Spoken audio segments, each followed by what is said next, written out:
So August is almost over in a few more days, and I just gotta upload this video. I don't really have a whole lot to show, at least in terms of new acquisitions, but I do have something really cool to show you. So let me reposition this camera and show you. So I think I'm getting pretty close to figuring out the timer chip. So what you see here is the 555 timer chip, and I have a capacitor and I have a diode here. So I'm pretty sure this is how you're supposed to do it. I've had different people showing different diagrams and such, and some of them make sense, some of them do not. But check this out here. Just kind of hook up my little battery thingy here. Look at this. Okay, I had the battery ran out of power here. Alright, so check this out. This is with a 120k ohms, this strobe here. Now, in order to increase the length, because this is flashing really quickly. Okay, now if I want to make it not flash as so often, I can put in a 200k ohm here I have. Now let me take this out and replace it with the 200k. There. It's a bit slower now. So that's what I'm probably going to be using. I don't know if I want to make it bigger or longer than that. I don't know. I'll let you know. But now that I have this taken care of, what I can do is get started on that SR71 Blackbird. That would be pretty cool. Okay, so I'm going to show you what I am working on at the moment.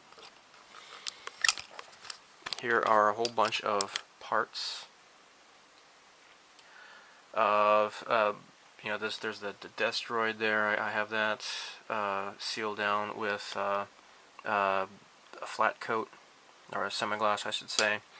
These car parts here are for the Honda Beat. You can see the lightning in the background there. I got some car bumpers here, and the hubcaps for another car. So let me show you here. Let me flip this around here. Okay. Okay, so first of all, I shall show you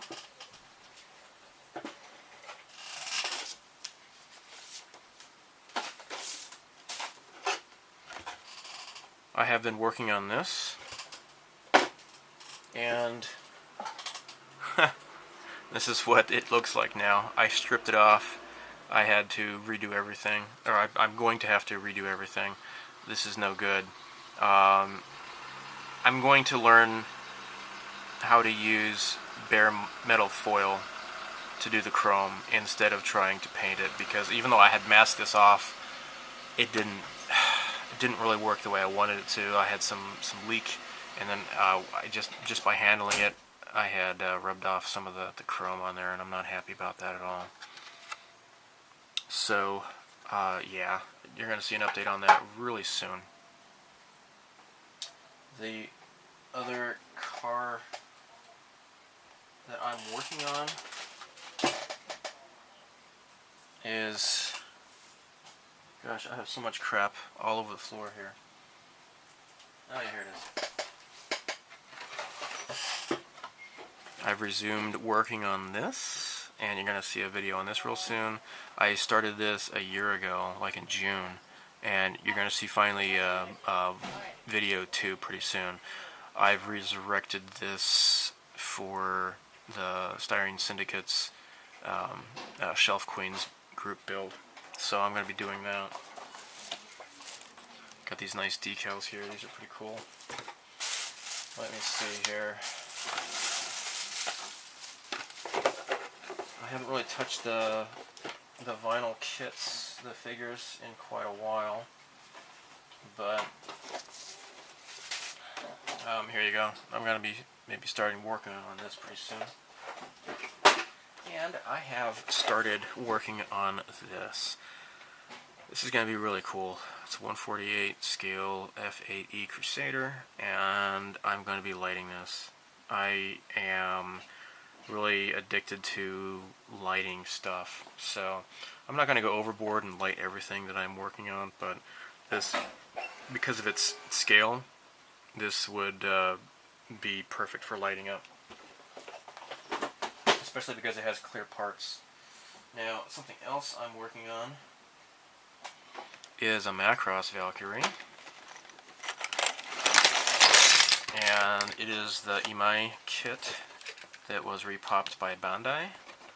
This is the VF1J Super Valkyrie Max type, and this is really cool. So this one comes with, you know, the wings that'll extend here, and I'm planning on lighting this. This actually has clear parts for the wingtips and such, and these lights here, but I'm not going to be lighting up the wings. I'm going to be doing this in like a battle pose.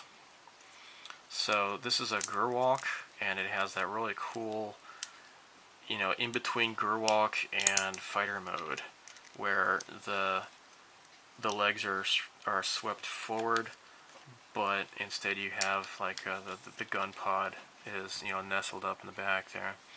That would be really cool. So yeah, what I want to do is, what gave me the idea is, if you look at here, the barrel is hollow, so I could easily put an LED in there. I checked out HDA Model Works to see if he had any like really fast flashing yellow LEDs, and he doesn't have any. I have some flashing LEDs from him, but they're not really that fast at all. So I want to get some fast ones.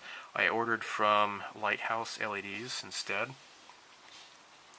But yeah, this is going to be pretty cool. Here are the legs here. So, you know, as you can see, the legs are swept forward. The way it is, you can pose it. But if I'm going to be lighting this up, I will need to have the legs frozen, and because I don't want to have the wires get stressed inside here and such.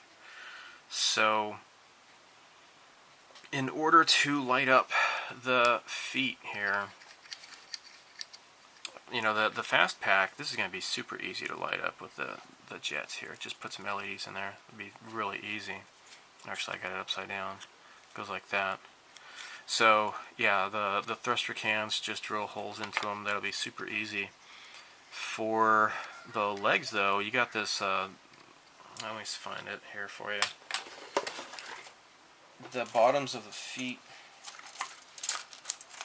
that fit inside here are, it's kind of narrow, but maybe that's not a problem though, because I have that Sakeru-kun, that clear drying, or, you know, at least translucent drying putty, that resin putty, clay or whatever, that can become like a light tunnel. So all I would need is to drill these out and have 3 globs of that Sakeru-kun with like little light sockets for the LEDs to fit into, and it should light up just fine. That is a pretty exciting idea. I've just kind of, you know, fiddled around with this so far. Did a dry fit. You know, that's what all this masking tape is about, because I haven't glued anything yet at all. But that would be pretty cool. So, alright, so let me show you something else. I have started a little bit on this guy here. A little bit more. I just added some more greeblies onto the back here. I need to get back to working on that, the Rebel transport. It's all I need to do is just glue it together and start painting it. Oh, actually I need to drill a hole though, and I need to drill a hole into this thing in here too, on the bottom. Other than that though, yeah, neat stuff. Okay, let me show you a new recent acquisition of mine. Something I forgot to show you about this is that, you know, I had stripped off the paint, and to do so I used this stripper that's made by Hasegawa, and this is Hasegawa plastic. However, this became a little bit too weakened here, and you can see like there's this nasty crack there. So I glued it and I sanded it, and it seemed to, you know, get covered up pretty well, and I figured that, you know, just priming it should take care of it. Then it's this other crack here, and I went ahead and just, you know, I was playing with it. I made it crack even more.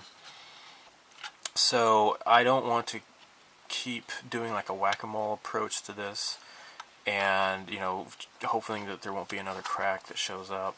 So instead, I ordered a replacement from Hasegawa. So yeah, this is nice.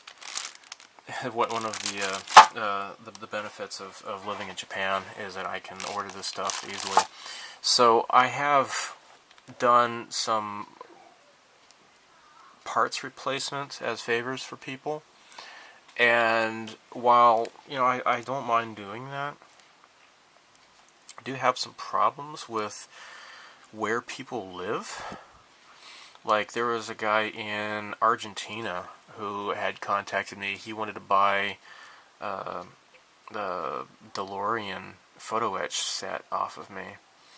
So I sold it to him, and then like a month later, and I never heard back from him, and like a month later he emailed me. He's like, hey, I haven't received it yet. So, oh, gosh. So, I don't know. If you live in South America, you know, I'm probably not going to bother with you anymore. Sorry, but the post offices in South America are run by thugs and thieves, I guess. I don't understand what's going on with that, but I don't like it. I got something for a guy in South Africa, and he's another viewer of mine, and it took well over a month. I sent a model kit to him via Sal, and it took over a month for him to receive it. It should have only been maybe 2 weeks, but he got it in like maybe 5 to 6 weeks. So I don't know. I don't get it. I don't know what's going on with the post offices of this world. And yeah, let me show you what I've gotten so far. This has been my only recent acquisition. Now, you've already seen the A-Wing Starfighter, the double set. That was really cool. That was really cute. I already assembled this, and then I kind of popped it off, you know, popped the pieces back away from each other so I can, you know, paint the canopy and stuff like that. So yeah, this is a neat little kit I recently got. But yeah, I got this. This is a 1/48 scale monogram Tiger Shark P40B. Now, this has since been re-released under the Revell name, and you can tell because it has the number 14. And I don't know who the number 14 is, but apparently this is the Hells Angels squadron of the Flying Tigers, and I don't know if that's really accurate. The 14 up in front, it actually doesn't have decals for that, but as you can see, it has the Republic of China roundels. So it comes in this super dark green plastic. I'll have to wash this off, obviously. It's got a little bit of flash, and it has raised panel lines. And I was thinking maybe I might try scribing it. That might give me some experience with doing that. But with all the rivets, I don't want to lose all that detail. I just don't want to lose that detail. So I think what I want to do is do a whole bunch of Flying Tigers kits eventually and just have them all next to each other so you can see the difference. And the raised panel lines will just be a testament to this really old model kit by Monogram from the, I don't know, early 70s or so. They've been repopping this for quite a long time. So the decals has British decals as well as American and Republic of China. So he's got the U.S. Army here. So yeah, you can build this up as 3 different airplanes. Of course, I'm going to be doing mine as the Flying Tigers because I am obsessive. Okay, so that's pretty much it. A couple of weeks ago, you saw a whole bunch of videos I was for a while, like, I was uploading a video, like, 1 per day or so, and it's because I was on vacation. And so this summer, my wife's grandfather passed away recently, so we spent the weekend there for the funeral, in which I just drank nothing but alcohol, and pretty much, and it was a interesting experience with the picking up the bones, after the cremation, the picking up the bones with the chopsticks and such. That was really weird.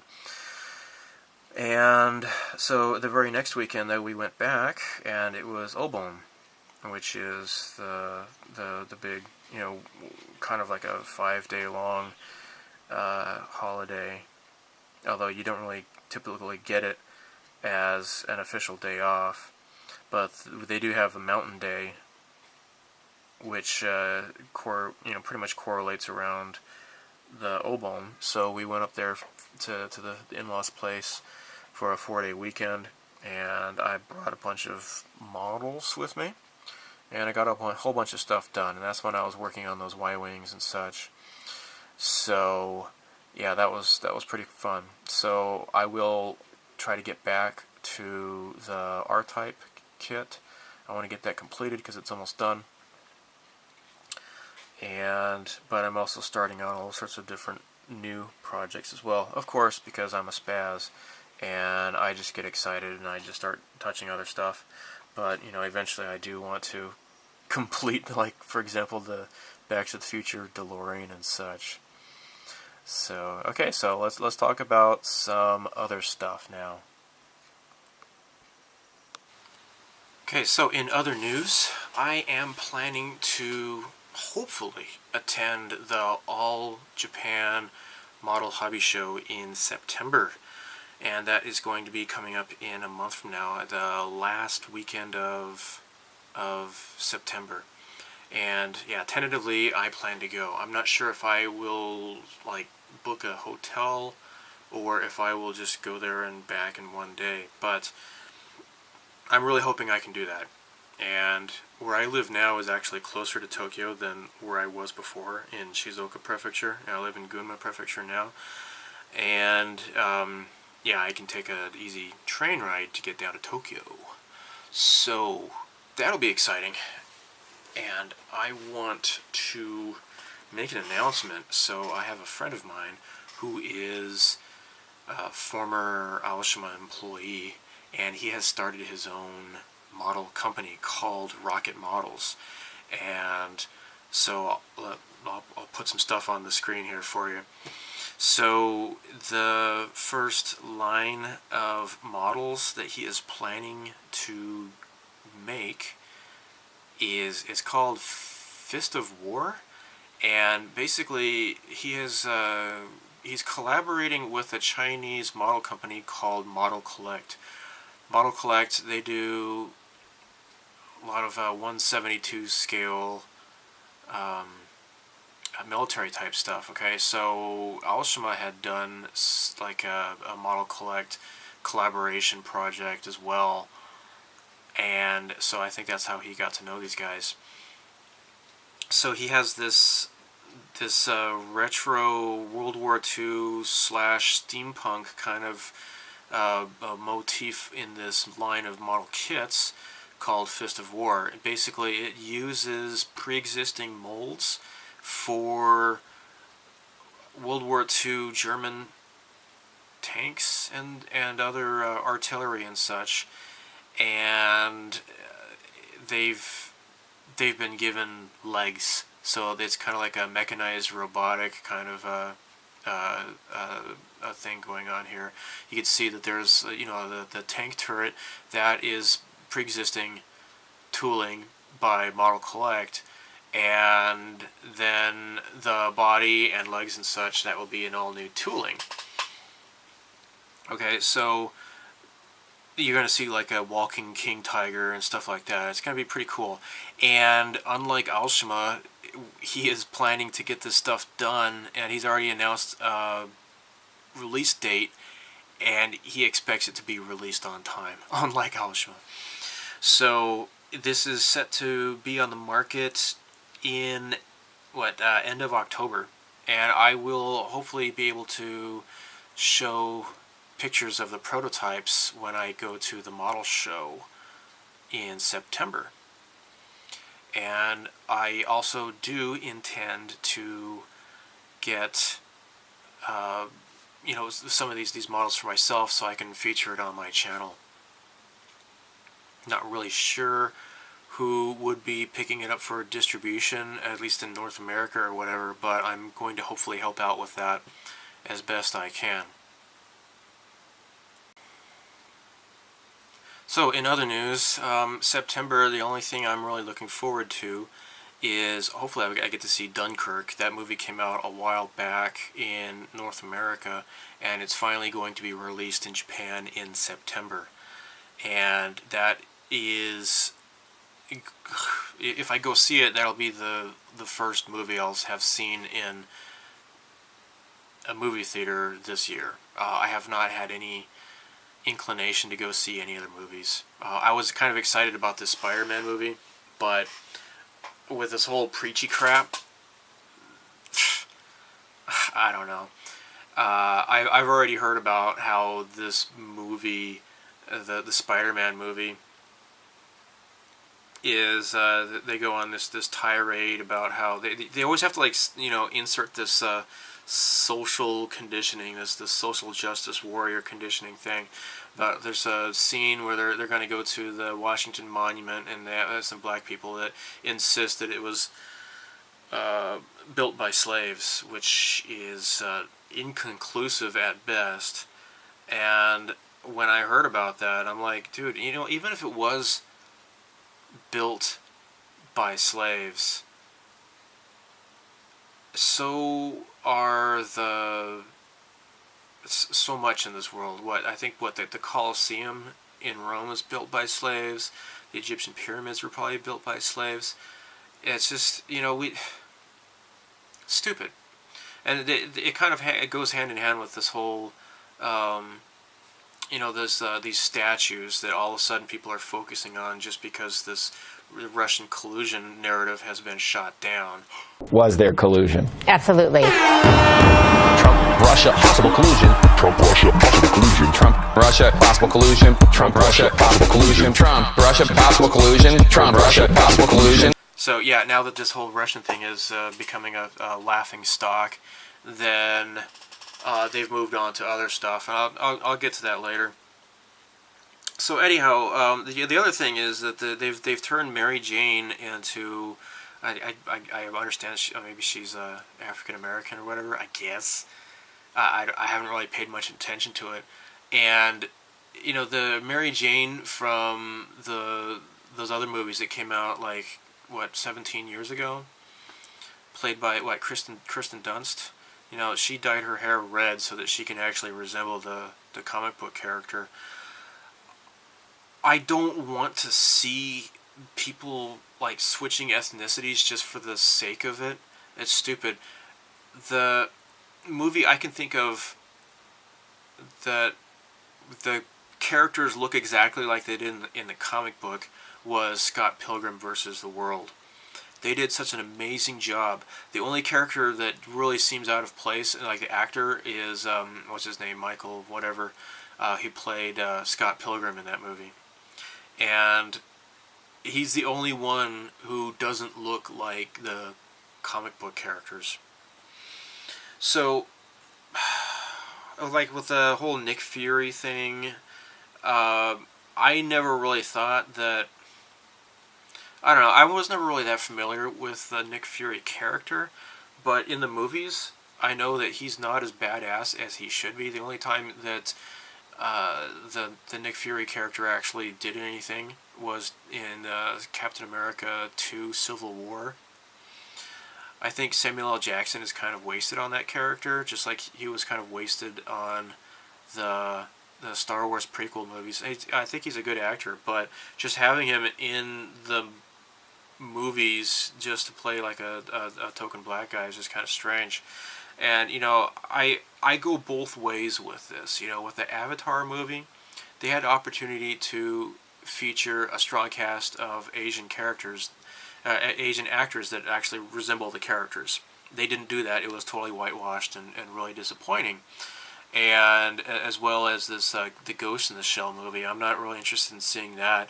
You would think that a woman named Makoto Kusanagi would be actually portrayed by a Japanese woman, but instead it was Scarlett Johansson, who I've really starting to really getting sick of that lady. It's just,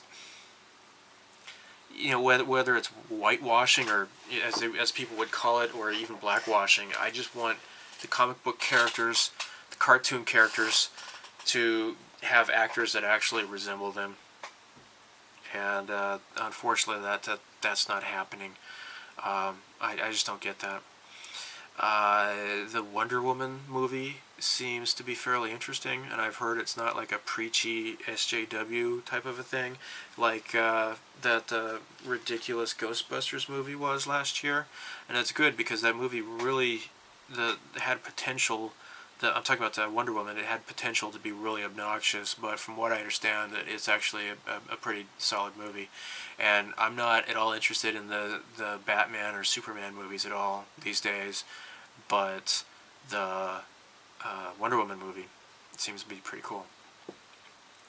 Okay, so about recent American events. Yeah, trigger warning alert. Yeah. So, this whole...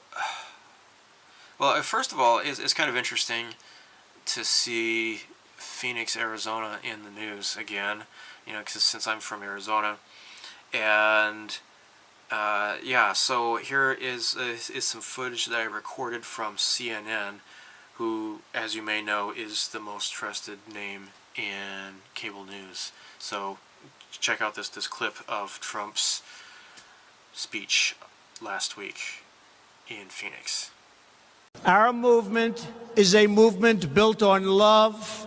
It's love for fellow citizens. It's love for struggling Americans who've been left behind, and love for every American child who deserves a chance to have all of their dreams come true.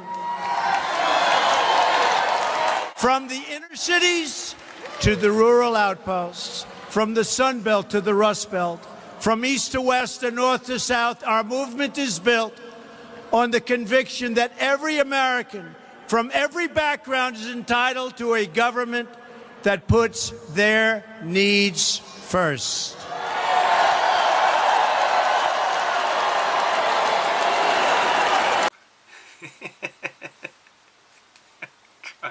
Oh, that's so divisive.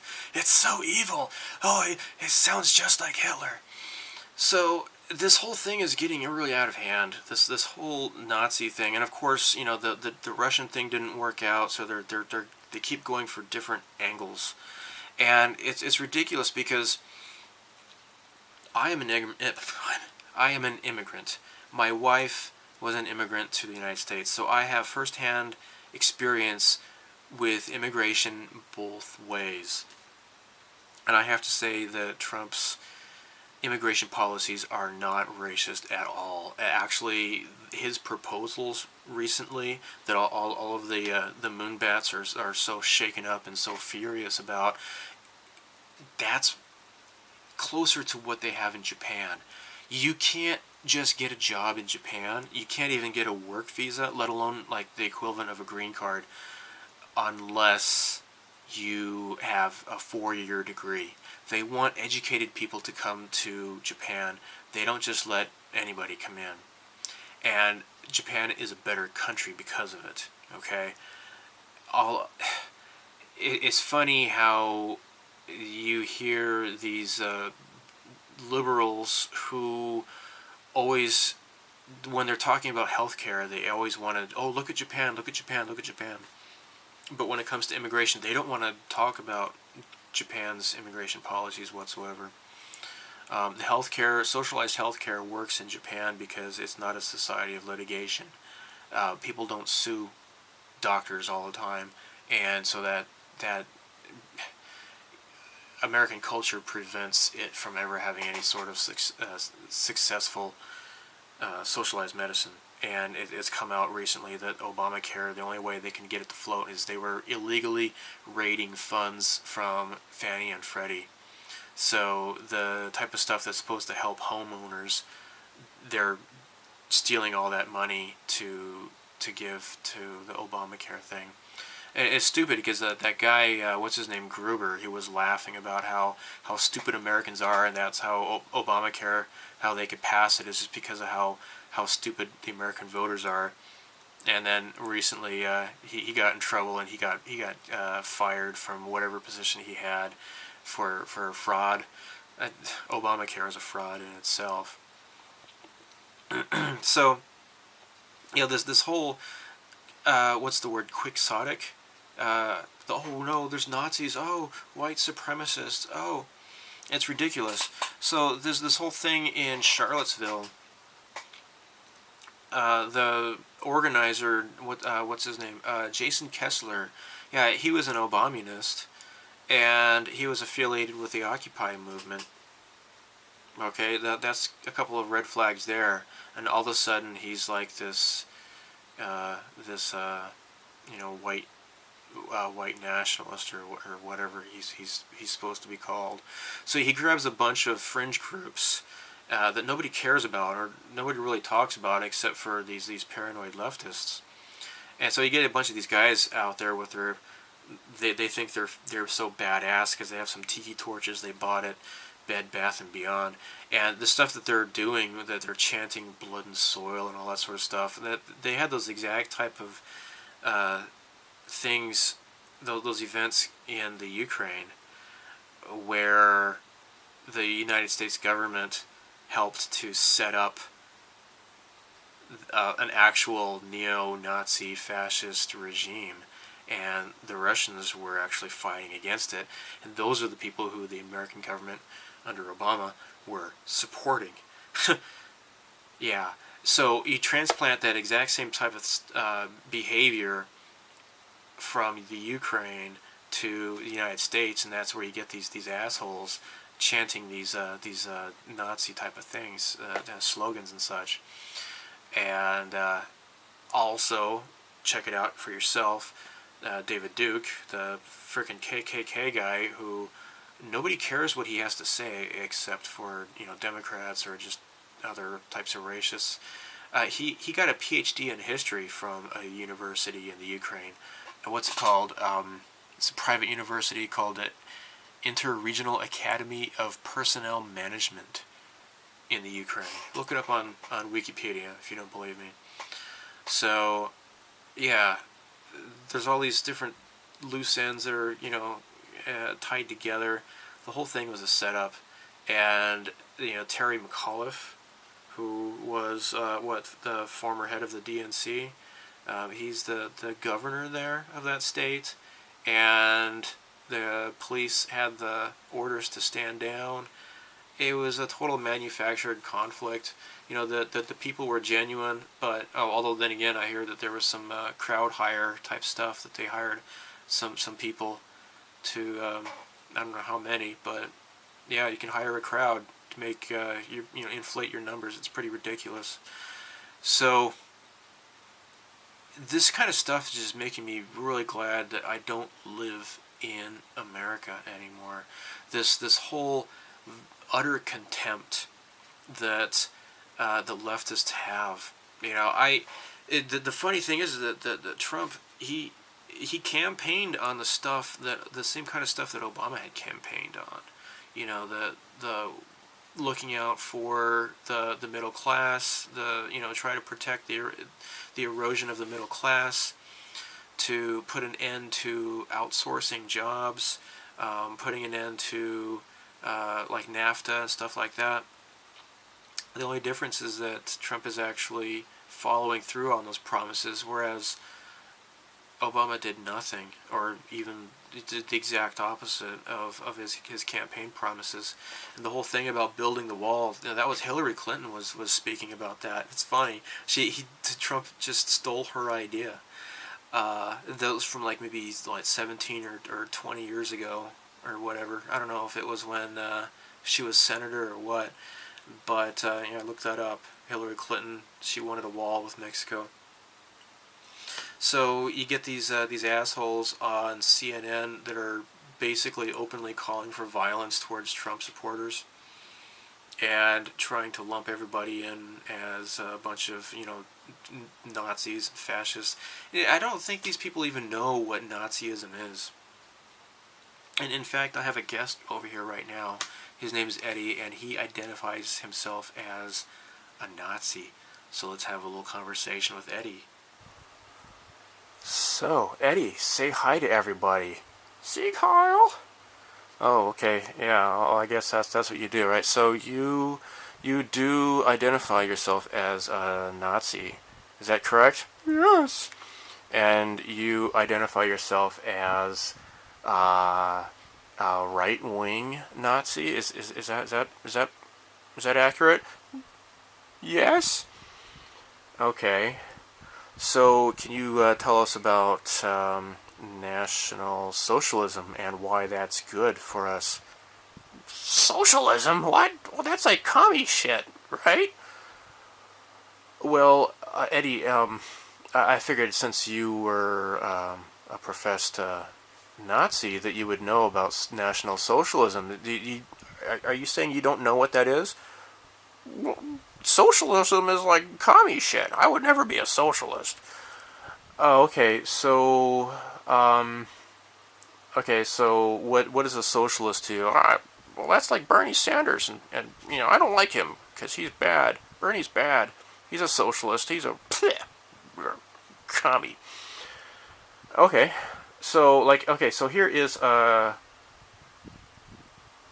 actual Bernie Sanders quote here for you, okay? So, quote, "We are socialists. We are enemies of today's capitalistic economic system for the exploitation of the economically weak, with its unfair salaries, with its unseemly evaluation of a human being according to wealth and property instead of responsibility and performance. And we are all determined to destroy this system under all conditions. What Marxism, Leninism, and Stalinism failed to accomplish, we shall be in a position to achieve." Well, yeah, that sounds like Bernie Sanders crap to me. Well, actually, no, that was Adolf Hitler. What? Yeah. But you're a Nazi, though, right? You already know about this stuff. Well, like, Jews and stuff like that, Nazis. I'm a Nazi. Okay. Yeah, that was actually Adolf Hitler's words, okay?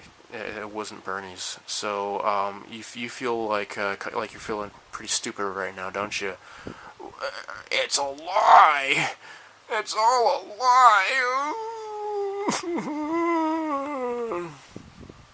Whatever. Yeah, shut up. Go lay down.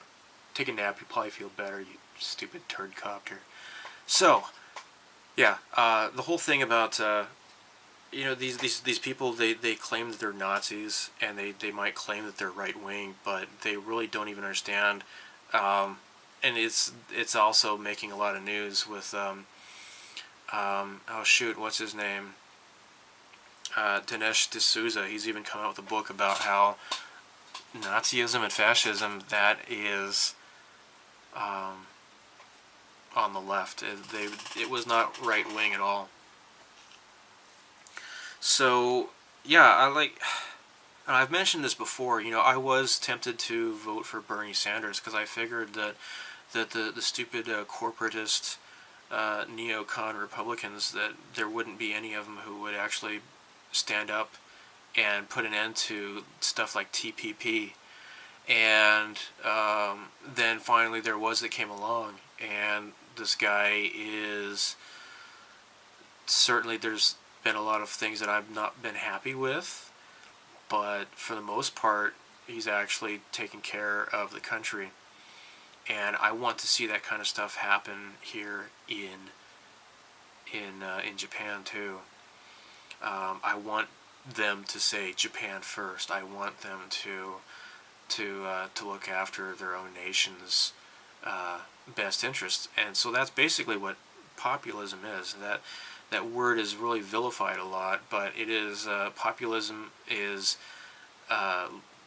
focusing on the needs of the people instead of foreign governments and stuff like that. So yeah, this whole thing about he failed to disavow the KKK and stuff like that. So I didn't know this, but I recently learned that that asshole David Duke, he never even endorsed Trump, and he's even denied that he never did. So I'm not surprised, because the mainstream media, they're getting caught in lie after lie after lie. But Trump, he had actually run for president back in 2000 with the Reform Party, and in case you don't know what that is, that was the Ross Perot in the 90s, and there's a lot of other people who came out from the Reform Party, like Ralph Nader, Jesse Ventura, Pat Buchanan, although he was a Republican before that, he switched to the Reform Party, and but when Trump was running for election back then, he saw that the Reform Party had acquired David Duke, and he's like, look, this is getting out of hand. I don't want to have anything to do with this. I don't like David Duke. He's a bigot or whatever, and he quit the Reform Party, and he was actually winning some elections in the primaries at that time. So anyhow, oh yeah, this whole Boston free speech rally, it's hilarious. The actual people who were on stage, they were far more diverse than those Antifa idiots. With what's his name, Shiva Ayyadurai. He's like an incredibly intelligent man from India, who he is the father of email. He basically invented the modern email system. They had okay, just look at this picture here. Okay, yeah, that does not look like a bunch of white nationalists, white supremacists, or whatever. So the whole thing is a joke. These Antifa people, all they do is silence freedom of speech, and that's exactly what fascism does. Their tactics are identical to the brown shirts in Nazi Germany, and yet these stupid kids claim to be the voice of the people and all that, and they don't even have jobs. A lot of them, they still live with their parents, and they're just a bunch of pampered little snowflakes. So they dress up like frickin' Cobra soldiers from G.I. Joe, and with their bats and everything, and they're gonna beat people up to show how peaceful they are. It's ridiculous. So yeah, what do they know about the people? The people actually despise these assholes, and they want them to go away. Okay, so, what else? If you've already Yeah, okay, so I'm going to go ahead and say it. So I probably lost a lot of viewers already. Probably got a bunch of moonbats and shitlibs that thumb down the video because they don't like hearing other people's opinions. And so they've probably all clicked off this video by now. So I will share something that few people already know about. But this this job that I had last year, I'm just going to spill the beans. I've already kind of spilled the beans a little bit on some internet forums about this already. So last year I had talked about a job that I had started, and I was really excited, and I was willing to take a pay cut for, and I was harassed by my manager, and I quit. And I only worked there for 7 months. I actually worked for a Japanese model company, and I kept it quiet because I didn't want to be pretentious on this channel. I didn't want people to be accusing me of posturing and, oh, look at me, I work for a Japanese model company. But I worked for Aoshima, and I quit, and I was one of many who quit. So I will say the company has a lot of problems, and it's focused around essentially like maybe 2 or 3 people. And yeah, so I quit, and I'm glad that I quit because it was not really going anywhere at all. I did have some great ideas to share, and I had pushed for some licenses that would have made people very happy, I think, but there was this unwillingness to listen, so forget it, I quit.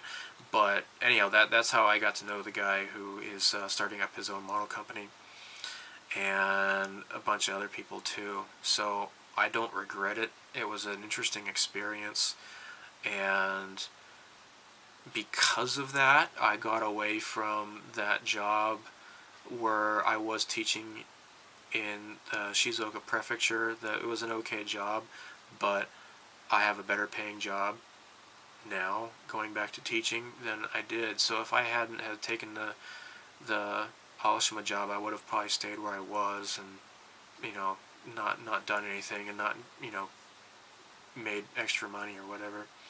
So the job I have now, I'm a lot happier. They treat their foreign teachers with more respect and with more responsibility and such, so I really appreciate that.